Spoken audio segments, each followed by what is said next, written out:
waxaan markaa ku soo dhawaynayaa ardayda halkan iyagu hibooyinka gaarkaa la yimi ee maanta masraxa la iman doona wixii ay inoogu talagaleen inay noo soo bandhigaan.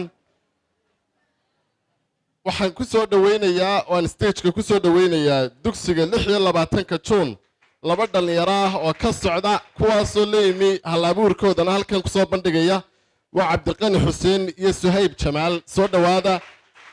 waa hagaag maasha Allah sacabka loo tumo hal-abuurkoodii halkan ku soo bandhigeen dooxii Hargeysa xitaa wadooyinka laydharkii street lightskii oo magaaladeena kuba yar baa halkan ka muuqda. dhir badan baa ku taala doog iyo muxuu ahaa bridge kala baxaya saahidin muuqata bridge ku kala baxaya halkan waa dooxii Hargeysa la xiray macnaha dabeetana ay halka ka hoos baxayaan maraakiibtii iyo dooyinbihii dalxiiska. bismillaahir rahmaanir rahiim. aanay horta caasimadu waxay ka koobantahay waxa weeyaan Hargeysa waliba waxa weeyaan as a future mustaqbalka dambe soo socda.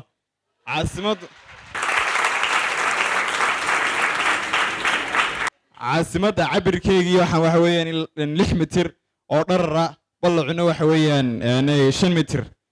caasimada marka waxa ugu horeeya waxa weeyaan fooqyadii tulisoomtii iyo hoteelo iyo kaalimihii iyo jaamacadii goliso xagan ku taala iyo dhakhtarkii iyo garoonkii kubadda cagta stadiumka iyo biriishka caasimada kala qabayaan waa kano waxa uu ku dhisan yahay waxa weeyaan baalkii 2 midho shilish oo hoosta kaga jira iyo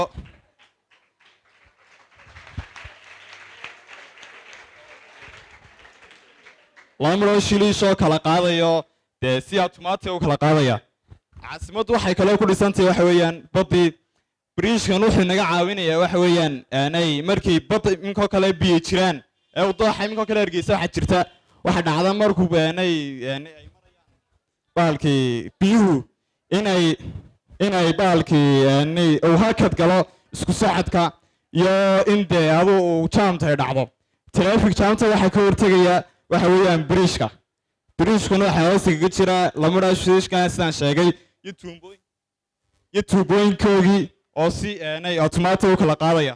waa hagaag iminkana waxaan ku soo dhawaynayaa oo isaguna hal-abuur kale inoola imanaya oo aan sida nimanka odayaasha ah kale isaguna halkan soo dhigi doono ka tegayn Cabdinajiib oo ka socda dugsiga Sheekh Ibraahim Sheekh Yuusuf ama ex gacan libaax. roobadka waxa uu ka koobay wuxuu ka sameeyay marka hore oo birbu ka sameeyay wax aagi waxaasna kuma jiraan waxa caag ugu soo dhow waa 4 shaag uu leeyahay. roobadkan waxa uu sameeyay asal ahaan inuu 3 qaab u dhaqaaqo. qaabka koowaad oo ah inuu dhaqaaqo qaab manual, qaabka labaad oo ah inuu dhaqaaqo qaab electrical iyo qaab uu dhaqaaqo nervous inuu qofka gacmihiisa ku xidhiisado uu dhaqaajin karo. saddexda qaab waan u sameeyay laakiin nasiib daro maadaama baalkan bir ka sameeyay waxa miisaankiisa noqotay 8 kilo ayuu noqday. saas daraadeed diinooyinkii aan ku rakibay waxay ahaayeen 12 voltage. maadaama 12 voltage ahaayeen culayskiisa ayaa waxa uu ka batay xawaarihii dhaqaajinayay. saas daraadeed waxa noqotay inuu dhaqaaq waayo maadaama culayska ka bartay. iminka waxa noo suuragelayso kaliya inuu dhaqaajiyo habka manualka. saalahaan iminka qoortiisa waxay u samaysantahay afargees. baalkan wuxuu sameeyay habka shaxalka amba leediga ya afargees square. marka qoortiisu waxay leedahay spring oo dhinac kasta uu jiigsanaysa dhinac kastana uu dhaqaaqaysa. iminka tusaalahaan qoortiisu waxay leedahay square inay wareegto mar kaliya ta. sidoo kale waxay awood leedahay inay kor u qaado sidoo kale hoos u eegto iyadoo wareegaysa ayaa dhinacyadu sida yihiin. waayahay gacmo leeyahay gacmihiisu waxay sidoo kale awood leeyahay sidii madaxiisu u dhaqaaqayay inuu iminka loo dhaqaaqo. iminka gacantiisaasi waa hab bromboria square ayuu qabanaya oo wax celinaya ma jiro. waa istaagaya tan kalena waa la mid. waayahay waxaan ugu talagalay baalka inaan ka dhigo waa kii ugu horeeyay. insha Allah waxaan rajeynayaa inaan soo saaro familiga cusub ee Soomaaliland soo kici doona roobadyada haddii Ilaahay yiraahdo. markaa waxaan ku soo dhawaynayaa dugsiga sare ee Ilays inan ka socota oo Idil Xasan leeyahay. idilay soo dhawow. idil xasan iyo sawirkeeda ay halkan noogu soo bandhigi doontaa sharaxaadna way naga siin doontaa. soo dhawow. way sawirka halka idin ka muuqda oo midba dhulka lagu ruqusay waa maxay ninkii kalena feer buu la dulbaxay waa laba ninoo dagaalamayo islaynaya oo midow gacanta saa iskaga hayo kii kalena uu feer ku hirgisayo waa hagaag sawirkaa kalena la wada arag sawirka saddexaad wuxuu ka hadlayaa waa laba kaloo dagaalamaya haddana maanta dagaal bay ka shidantay marka waa maxamed cali kalaay waa feedhyahankii maraykanka ahaa ee muslimka ahaa oo mid caddaana dhulka ku ruquusay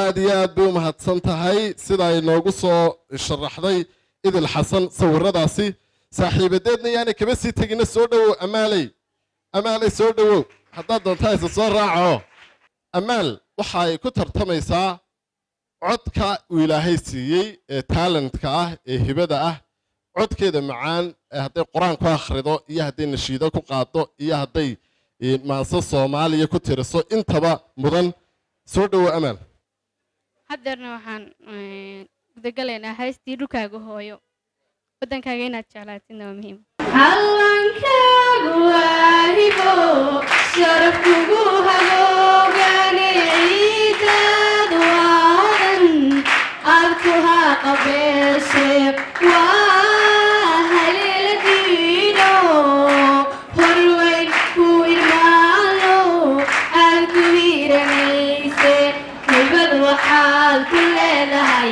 dhulkaaga hooyo haybad waxaad ku leedahay dhulkaaga hooyo wana lama huraane hageeri waxuugu qabo wana lama huraane hageeri waxuugu qabo hansiyay macan waa midan hoy laga odhane hansiyay macan waa midan hoy laga odhane waxaan ku soo dhowaynayaa faarax Omar Secondary School Shaafici muxuu inoo wadaa wuxuu inoo wado isaga inooga warrami doona maxaad wadaa Shaafici waxaan soo qaadan doonaa maansooyinkayga tii ugu gaabneedbaa soo qaadan doonaa oo ka hadlaysa calankeenna iyo dhibtii loo maray qarannimada maadaama aan ahayn wax ciyaar lagu helay waxay odhanaysaa dhammow calankaan ku dhaato dhayal kumaanu soo helin baryo laguma soo dhicin dhaxal mushaahid weeyaan rag baa u dholondholay rag baa dhaxamaha u seexday rag baa dhulkooda inay xoreeyaan rag baa dhuuligii ka go'ay rag baa duurkaa ku dhumay rag baa ku dhintoo naf waayey rag baa dhuuxooda u shubay rag baa dhiiggood u qubay